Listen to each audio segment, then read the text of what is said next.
Because he knew if he stayed quiet, he'd inherit the crown. The throne meant more to him than blood.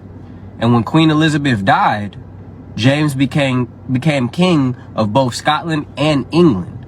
But you see, here's where the story gets deep. One of the first things he did as a king was authorize his own version of the Bible. Not to get people closer to the Creator, but to make the church fall under royal control. He changed verses, took out whole books, flipped meanings to support obedience to kings. You ever notice how that version teaches you to fear God, obey authority, and accept suffering as divine? That's not accident, y'all. That's agenda.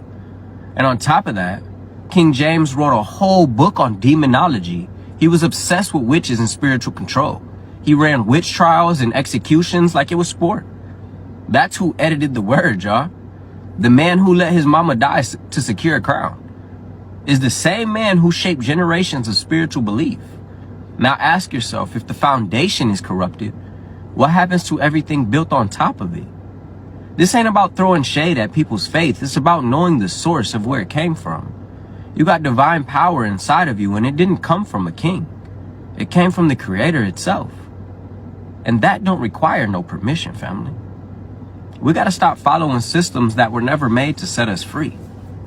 And since we talking about who wrote the rules, we also got to talk about the Council of Nicaea too. See, King James wasn't the first one to remix the word.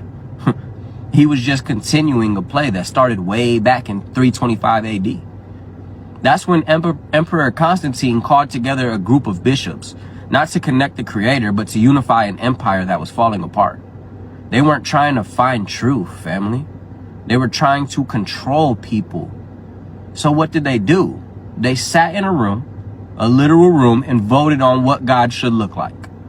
That's where they declared Jesus divine, removed books that didn't match their agenda, and created the idea of a Holy Trinity to replace older, deeper truths. Whole gospels were banned from it. The Gospel of Thomas, gone. The Gospel of Mary, gone. The Book of Enoch, buried. Why? Because these books taught that the divine was within. And if you know God lives in you, you can't be controlled by them.